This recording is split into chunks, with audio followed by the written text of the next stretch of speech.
Test 4. You will hear a number of different recordings and you'll have to answer questions on what you hear. There will be time for you to read the instructions and questions, and you'll have a chance to check your work. All the recordings will be played once only. The test is in 4 sections. At the end of the test, you will be given 10 minutes to transfer your answers to an answer sheet. Now turn to Section 1. Section 1. You will hear a conversation between a student looking for a host family and a housing advisor. First, you have some time to look at questions 1 to 5.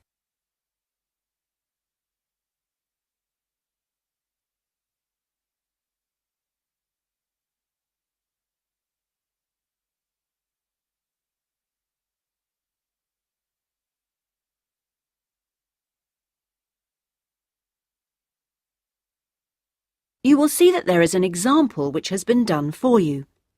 On this occasion only, the conversation relating to this will be played first. Good morning. How can I help you? Good morning. I understand you help fix up students with host families. That's right. Are you interested in... Yes. Well, please sit down and I'll just take a few details. Thank you. Right. Now, what name is it? Jenny Chan. Can you spell that, please? Yes. Jenny Chan.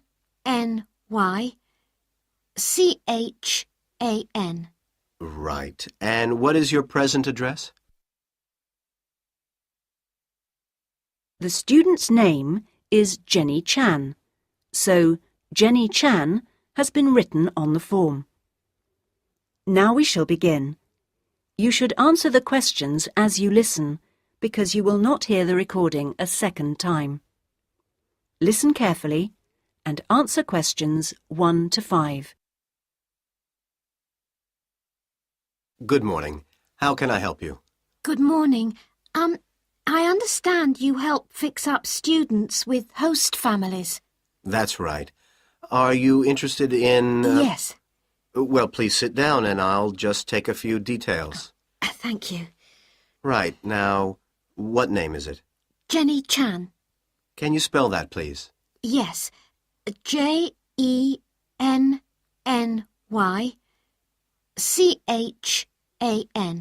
Right. And what is your present address? Seaview Guest House, 14 Hill Road. Okay. And do you know the phone number there? Yes, I have it here. 2237676. But I'm only there after about 7 p.m. So when would be the best time to catch you? I suppose between 9 and, let me see, past, before I leave for the college. Great. And can I ask you your age? I've just had my 19th birthday. And how long would you want to stay with the host family? I'm planning on staying a year, but at the moment I'm definitely here for 4 months only. I have to get an extension to my permit. You're working on it? Mm. Fine. And what will be your occupation while you're in the UK? Studying English? And what would you say your level of English is? Good, I think. I'd like to say advanced, but my written work is below the level of my spoken, so I suppose it's intermediate. Certainly your spoken English is advanced. Anyway, which area do you think you would prefer? Well, I'm studying right in the centre, but I'd really like to live in the northwest. That shouldn't be a great problem. We usually have lots of families up there. Before you hear the rest of the conversation, you have some time to look at questions 6 to 10.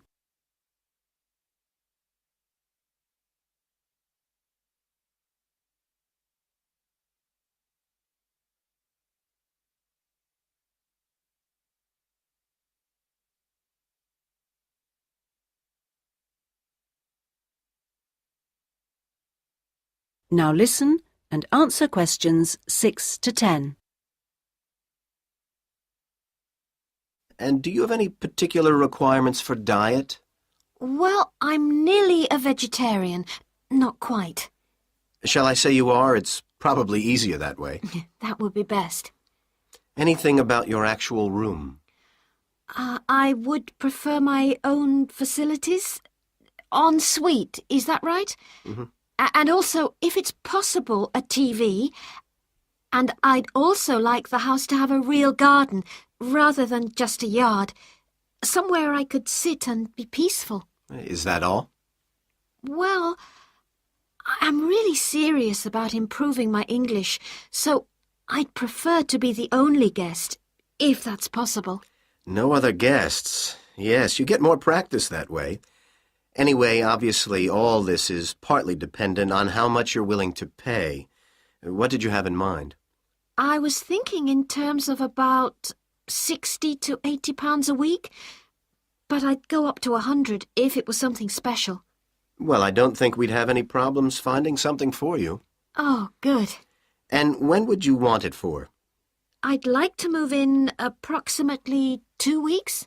Let me see, it's the 10th today, so if we go for the Monday, it's the 23rd of March. Yes.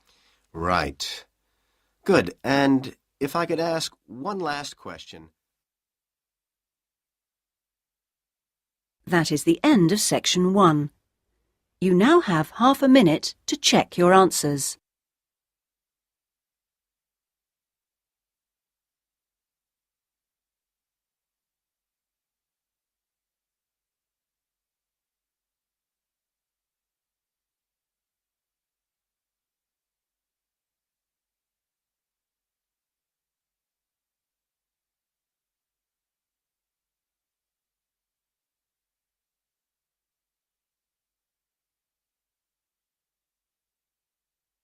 Now turn to section 2.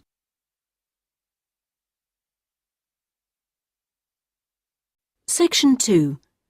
You will hear a speech by an official at a meeting of a local football club at the start of a new football season. First, you have some time to look at questions 11 to 17.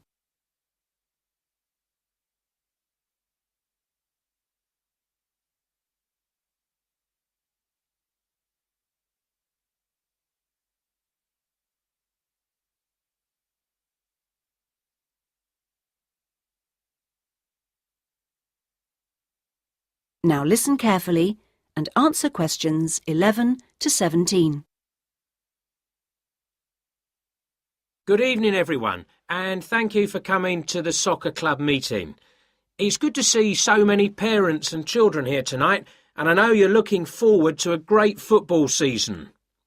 Now, I'd like to take a few minutes to tell you about some changes to the soccer club for the coming season. Now, this season, we'll be playing all our matches for both the junior and senior competitions at Kings Park, instead of Royal Park, which was used last season. Now, for meetings, we're going to use the clubhouse in Kings Park, and the next meeting will be held in the clubhouse on the 2nd of July. As usual, we hope to begin the season with a picnic next Saturday at the clubhouse. Please try and come to the picnic, as it's always good fun. At the last week of the season, we usually have a dinner and presentation of prizes to the players, and more information about this will be given to you later in the season.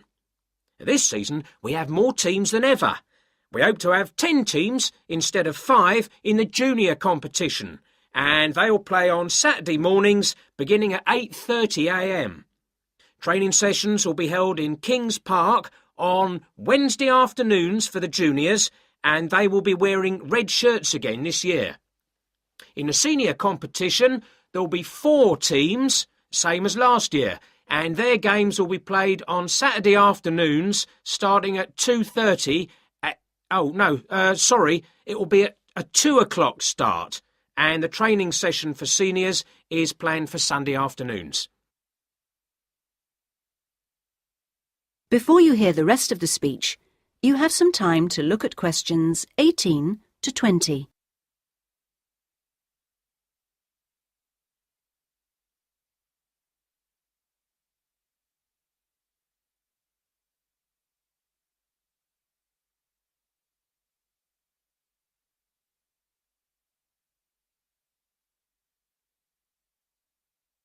Now listen and answer questions 18 to 20.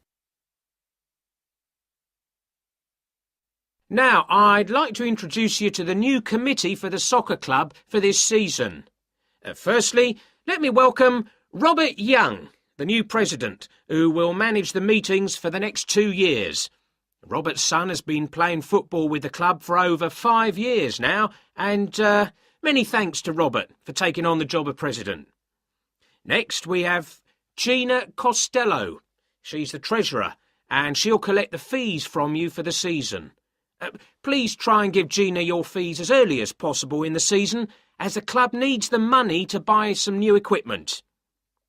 Then there's David West, who's volunteered to be the club secretary, and one of the many jobs he'll have is to send out newsletters to you regularly. If you have any information that may be useful, please let David know so that it can be included in these newsletters. Also, I'd like to introduce you to Jason Dokic, who is the head coach. For all the new members here tonight, this is the 3rd year that Jason has been with us as head coach, and we're very lucky to have such an experienced coach and former player at our club. He will continue to supervise the teams at training sessions and on match days. Now, before we finish and have some refreshments, does anyone have any questions they'd like to ask the new committee? That is the end of section 2. You now have half a minute to check your answers.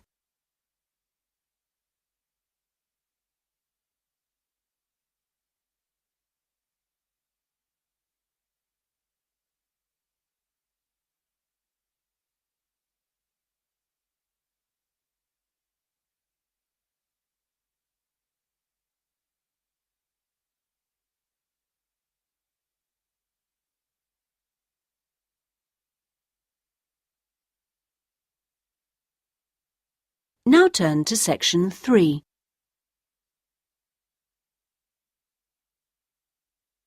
Section 3. You will hear a tutor and 2 students discussing a business case study. First, you have some time to look at questions 21 to 24.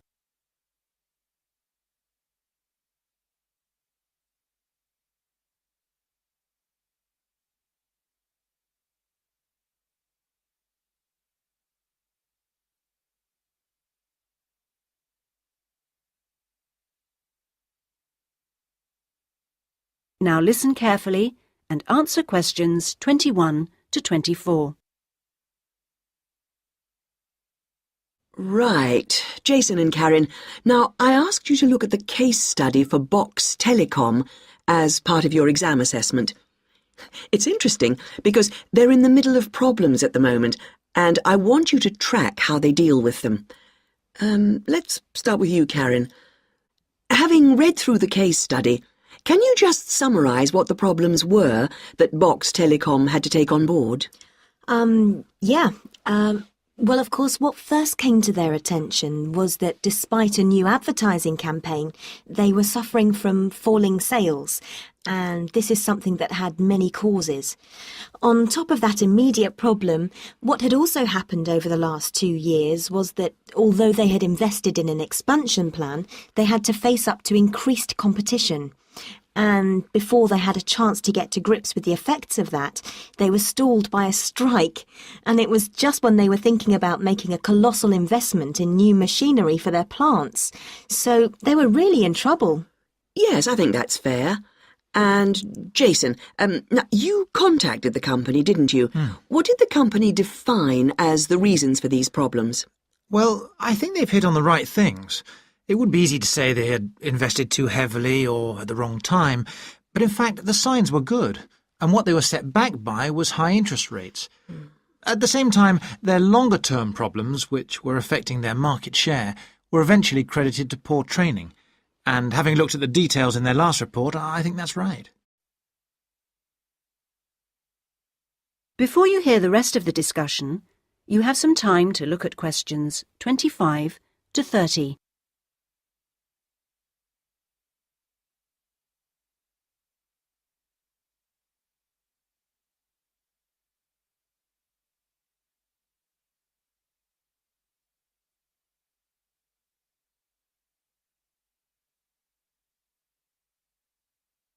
Now listen and answer questions 25 to 30. So, on to the larger issues then. Karen, what do you think the company will do? Well, obviously they have the choice of accepting the very favourable terms that another company, KMG plc, have given them to buy them out. That would mean creating a new company with a new image. Or they could decide on a bolder move and offer some new shares if they wanted. But I think they're much more cautious than that and expect they will start trying to find individuals who'd be prepared to back them with some of the capital they need. Well, you mustn't always assume that dramatic problems require dramatic solutions. Sometimes there's a simple fix, such as changing the guy at the top. If they truly are cautious, then I suspect they will seek to shut down some of their shops. But a more ambitious approach, and one which I think would have more chance of success, would be to alter how they're running things, the management layers and the processes. So, in your analysis, try to think of all the options. Jason? Yes, it's interesting because I found it a really useful company to study. Its problems cross all types of industries, and it's lucky it's so big. A smaller or even medium-sized company would have gone under by now. Ah, well, in fact, what I want you two to do is to go away when we've finished our discussion today and write a report. We've looked in general at the telecommunications market in the UK over the last few sessions, and I want you to take Box Telecom as an example and suggest some ways in which they might overcome their problems, and outline the reasons why you think as you do. But try and keep it intrinsic to the company rather than dragging in other examples. Is that okay, Karen? Yes, I think I can do that. Personally, I've got great hopes for it. I think it will recover. That advertising campaign they did was very strong, and they're very innovative with their products. They set new trends. The company's got to recover, don't you think, Jason? I'm not sure. I think it can, but it's not a foregone conclusion unless they manage to attract the right level of investment. The company definitely needs a boost, and to attract more highly skilled workers if their recovery is to be long-lasting. When I was talking to the marketing manager, he said to me that he thinks the company had got a great management team. But he would say that, wouldn't he? But they are suffering from having to work with outdated production machinery, and that could cost a lot to put right. Well, personally, I think the stock market is to blame. I think they were expecting too much of the company, and then inevitably it looked bad when it didn't perform. The market should have had more realistic expectations. And I disagree with you about the advertising campaign, Karen. That's where they could do with some innovation to get sales kick-started. Anyway, let's see what you come up with those. That is the end of section 3. You now have half a minute to check your answers.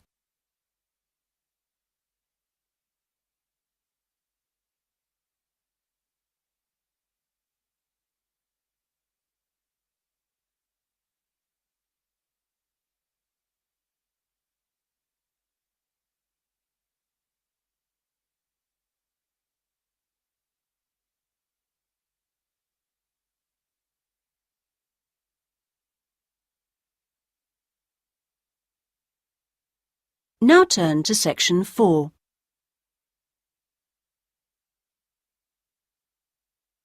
Section 4. You will hear a university librarian giving a talk to new students. First, you have some time to look at questions 31 to 40.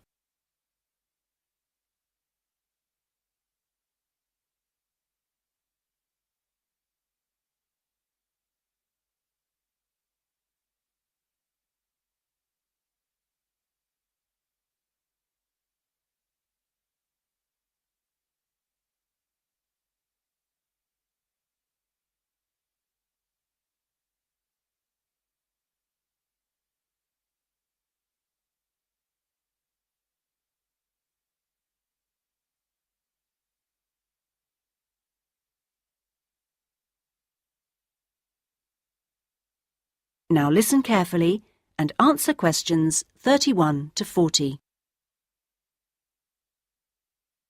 OK, are you all settled? Well, first of all, welcome to Cardiff University. I'm here to explain what we can offer you. Now, as a new student at the university, you will probably need some sort of guidance to help you to use the library effectively to study and research. Some of you have asked about a guided tour, but we find this rather muddles people. So, in this first week, we run a series of talks which focus on different aspects of the library and its resources. You'll also find that to get the most out of the library, you really do need to be computer literate. And so all this term we run small classes which will bring you up to speed on how to access the computer-loaded information. OK, now let me give you an outline of what's available to you. You'll find that the computers are increasingly used as a research tool. Many students do most of their research on the internet, and the library computers are permanently online.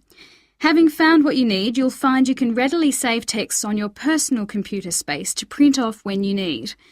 You might think that it is the fastest way to get information, but the links can be slow.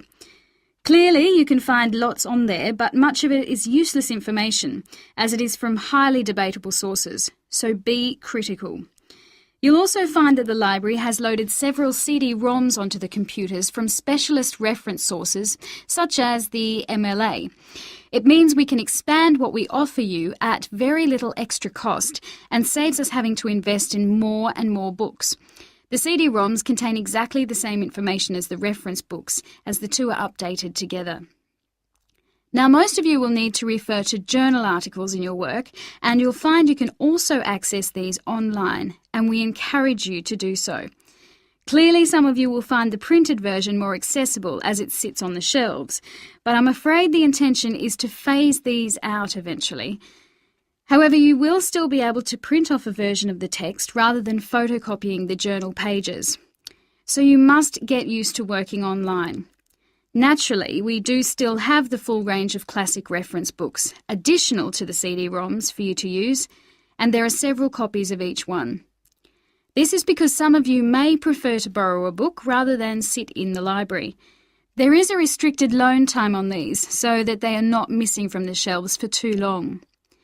Although there is a section manager for each part of the library, they are very busy, and so if you do get stuck looking for things, you should ask the relevant cataloguing assistant.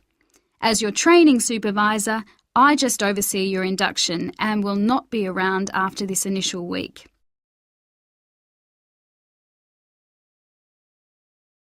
Some of you may be interested to know that the library is offering specialised training sessions on writing a dissertation. Obviously, this is not relevant to those of you who are undergraduates, it is just for postgraduates. Your department will discuss the planning stage of the dissertation, i.e. what you're going to do with you, and we will focus on the structure of it. However, the training will also include some time on the computers. I realise most of you know how to organise files, but we can show you the different ways to run data programs. Your tutors will tell you at the outset how to set out the chapters they require, but you will need to ask them how they would like you to organise the bibliography, because it varies depending on your subject area. When you've got something together, the trainer here will look through the draft version for you to see if it's okay. And one final point, for those of you who have registered from abroad, we can offer individual sessions on dissertations if you feel you need them. If you require language lessons, then they are available from the International Centre next to the Law Department. That is the end of section 4. You now have half a minute to check your answers.